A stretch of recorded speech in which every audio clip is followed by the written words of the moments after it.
Assalamualaikum warahmatullahi wabarakatuh. Sampurasun. Alhamdulillah dina danget ieu urang tiasa riung kempel deui sim kuring bade medar masih dina buku kelas 1 Rineka Budaya Sunda dina pangajaran katilu. Dina pangajaran katilu aya nataan babagian awak.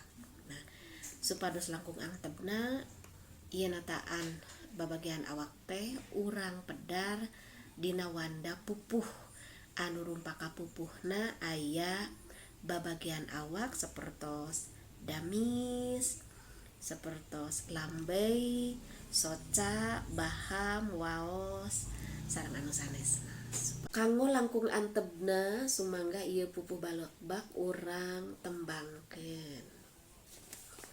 Dina rarai aya damis jeung pangambung mencenges, ari lambei sok sering dianggo seuri nyerengeh, lamun soca sok molotot atanapi dipereumkeun meletet. Dina baham mun dibuka aya waos ngaberes, aya ilat gunana pikeun nyarios sing bentes. Mun nyarios kedah leres kade bohong ngabobodo mangkade. Ta eta mangrupi pupuh balakbak anu rumpakana aya babagian anggota awak.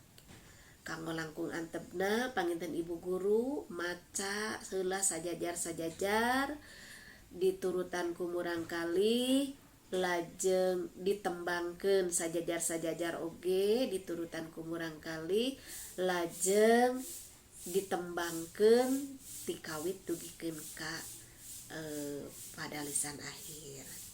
Hayu urang ngawitan deui nembangna supados langkung antep. Dina rarai aya damis jeung pangambung mencenges, ari lambei sok sering dianggo seuri nyerengeh, lamun soca sok molotot atanapi dipereumkeun meletet. Dina baham mun dibuka aya waos ngaberes, aya ilat gunana pikeun nyarios sing bentes. Mun nyarios kedah leres kade bohong ngabobodo mangkade.